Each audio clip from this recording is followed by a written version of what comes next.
The quaint and ancient village of Kong has become a movie buff's mecca, as this is where the classic 1952 John Wayne Maureen O'Hara movie, The Quiet Man, was filmed.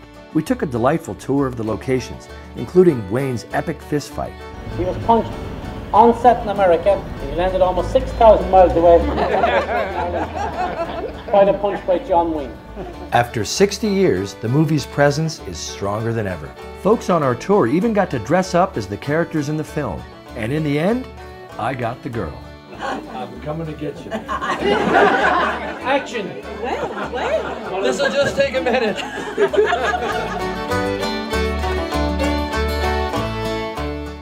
So normally at home, we don't bring Max to bars, but here in Ireland, pubs are a way of life. And we bring him to every pub we go to, and there's one, every other door is a pub. They've got cider flowing on tap, and that's what I drink. So it's been fun for me. Behind me is Kyle Moore Abbey. Now there's a great story here. It was actually built as a castle first, as a gift from a wealthy gentleman to his wife. Lucky lady, right? It was in 1867. They actually built it around a hunting lodge and used some of the original walls. The castle was eventually purchased by Benedictine nuns who used it as a boarding school. It's known as Ireland's most romantic castle because its romantic beginnings, and then it's become a labour of love for the Benedictine community who live here. They lovingly restore it and they care for everything that's here on the estate and trying to bring it back to its former glory, and so that everybody else who come here can appreciate it as well. The stream that's below me here divides the garden in two. So this side of the garden in front of me is a formal flower garden. So this is where they would have planted flowers to impress people. So lots of geometric designs in the garden beds. And then behind me is the kitchen garden. That's where all the vegetables would have been grown. Kyle Moore Abbey, as romantic as any castle in the world. Sheep are a common sight on the rugged hillsides of Ireland and may at times appear to be roaming unattended. But don't be fooled. You can be sure that even from a great distance, they're under the watchful gaze of the amazing dogs who tend them. And bring them in to the man in charge when it's time.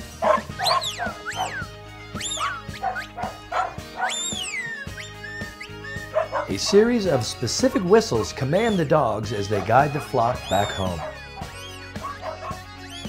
Well, this is a rare treat indeed. This is Joe Joyce of Joe Joyce Sheepdogs here in Joyce Country, right? That's it, yeah. What a life with your amazing dogs and all these sheep. Tell us about it. Well, as you can see here with these mountains, you definitely need good sheepdogs to bring them in up the mountains.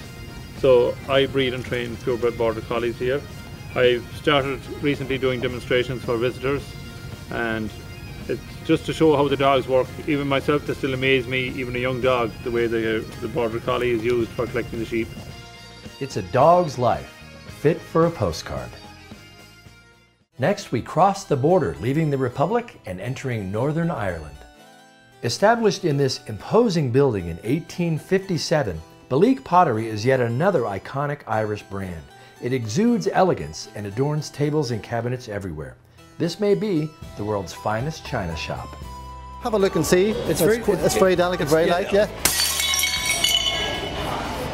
Can we bring this to the glue guy?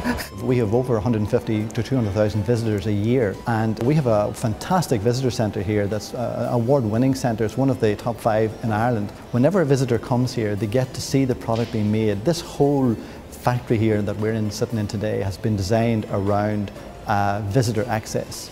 So whenever a visitor comes in with their family, you can talk to their craftspeople, you can interact with them, you can find out how their product is made, you can stand beside them, and in fact I would go as far as to say if you show a real interest in what the craftsperson is describing to you, they may well ask you to take their place, sit down in their chair and have a go at it yourself.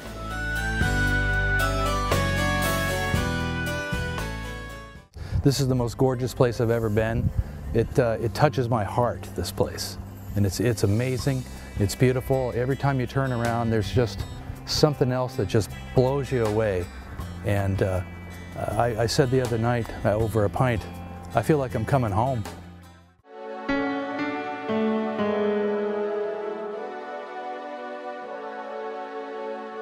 The Northern Ireland city of Derry, or Londonderry depending on your sympathies or affiliations, may be my favorite surprise of our tour of Ireland. It's an ancient city within a city whose old walls still stand, even as the walls between its citizens have come down in times of welcome peace. We had two completely opposing sides for many, many years. And in 1998, in one day, in this city, we had £5 million worth of damage caused. And of course, my era, my age, all we knew was violence and trouble.